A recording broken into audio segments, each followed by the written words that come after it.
পানিহাটি রাজ্য সাধারণ হাসপাতালে জলমগ্ন ওয়ার্ডে সাপ, রোগী চিকিৎসক আতঙ্কে। টানা বৃষ্টিতে পানিহাটি রাজ্য সাধারণ হাসপাতালের চিত্র এখন ভয়াবহ। হাসপাতালের আউটডোর থেকে শুরু করে ওয়ার্ড পর্যন্ত সর্বত্র জল জমে আছে। রোগীদের পরিজনদের অভিযোগ, নোংরা জল পেরিয়ে রোগীকে ভর্তির জন্য নিয়ে যেতে হচ্ছে। চিকিৎসক ও স্বাস্থ্যকর্মীরা জানাচ্ছেন, গামবুট পরে নোংরা জলের মধ্যে দাঁড়িয়ে চিকিৎসা করতে হচ্ছে, যা অত্যন্ত কষ্টকর। পরিস্থিতি এতটাই খারাপ যে সেই জলেই দেখা মিলেছে বিষাক্ত সাপের। রোগীরা সুস্থ হতে এসে আরও বিপদে পড়ছেন। দ্রুত ব্যবস্থা না নিলে আরও বড় বিপদের আশঙ্কা। বাচ্চারা সকালবেলা বমি করেছে, সেই জন্য জল পাড়িয়ে বাধ্য হয়ে এখানেই আসতে হবে, আর তো কিছু করার নেই। এই যে নোংরা জল পাড়িয়ে আপনারা যাচ্ছেন, তাতে তো সুস্থ মানুষ, আমার বেবি তো সুস্থ থাকবে, আমার নয় নোংরা হয়ে পরে প্রবলেম হবে, আমি ডাক্তার দেখিয়ে নেবো।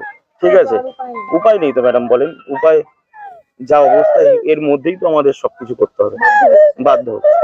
এই একমাত্র তো রাজ্য সাধারণ হাসপাতাল যেখানে আপনারা প্রতিনিয়ত আসেন। দেখুন, রাজ্য সরকারের হসপিটালই তো আগে দেখাই, সাধারণ মানুষ আমরা তো আর পার্সোনাল ভাবে প্রথমে অন্য ডাক্তারের কথা চিন্তা করতে পারি না, আগে হসপিটালের কথাই আমরা চিন্তা করি। সেই ক্ষেত্রে এখানেই প্রথম আসা। অবশ্যই। এবারে এটাও ঠিক যে বৃষ্টিও প্রচুর হয়েছে ম্যাডাম, এই বছরে বৃষ্টিও প্রচুর হচ্ছে। চেষ্টা করা হচ্ছে জল নিকাশের, যথেষ্ট চেষ্টা করছে, আমাদের এদিকে অনেক দমকল লাগিয়ে দিয়েছে। আমার নাম অসীম বিশ্বাস, কর্ণমাধবপুর। রাজ্য সাধারণ হাসপাতাল, তার ভেতরে এতটা জল, যেখানে ওয়ার্ডে ওয়ার্ডে জল, রক্ত পরীক্ষার জায়গায় জল। একটা তো ন্যাচারাল ব্যাপার, যে অস্বাভাবিক ব্যাপার যে হসপিটালে যদি জল হওয়াটা খুব দুষ্কর ব্যাপার। কারণ আমরা সাধারণ মানুষের জন্য তাও অ্যাডজাস্টমেন্ট করা যায়, কিন্তু একটা রোগীর জন্য সেটা দুষ্কর ব্যাপার।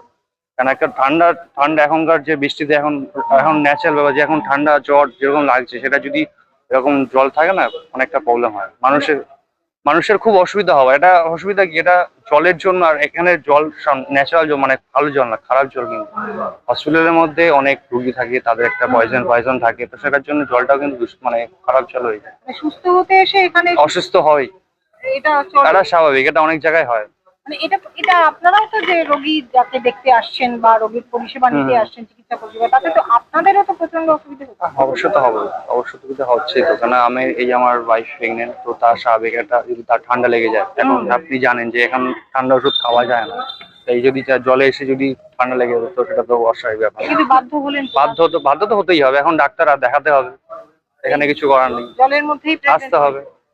এমনি হাসপাতাল কর্তৃপক্ষকে কখনো জানিয়েছেন যে না, হাসপাতাল কর্তৃপক্ষ দেখুন, আমাদের এখানে হাসপাতাল কর্তৃপক্ষ আমি বলেছি সামনে না আসেন, আমি নর্মালি বলছি আপনাকে, এখানে সামনে যেখানে আমি গেছিলাম রিপোর্ট করতে, আমি তাদেরকে বললাম যে হসপিটালের সামনে এরকম জল, আমি কালকেই আমি রিপোর্ট নিতে এসেছি, পড়ে যাচ্ছিলাম, ইনকেস যদি পড়ে আমার মাথা ফেটে যেত, সেটা তো খারাপ ব্যাপার না। আমি সেটা বলছে দেখুন, আমাদের এখানে কিছু করার নেই, উপর মহলে। এবার উপর মহল কাকে বলবো, এই পরিস্থিতির মধ্যেই বাধ্য হতে হচ্ছে। আপনার নাম? আমার নাম জিৎ মিস্ত্রি। কোথায় থাকেন? আমি থাকি বোর্ড ঘর মুড়া গেছে। ধন্যবাদ।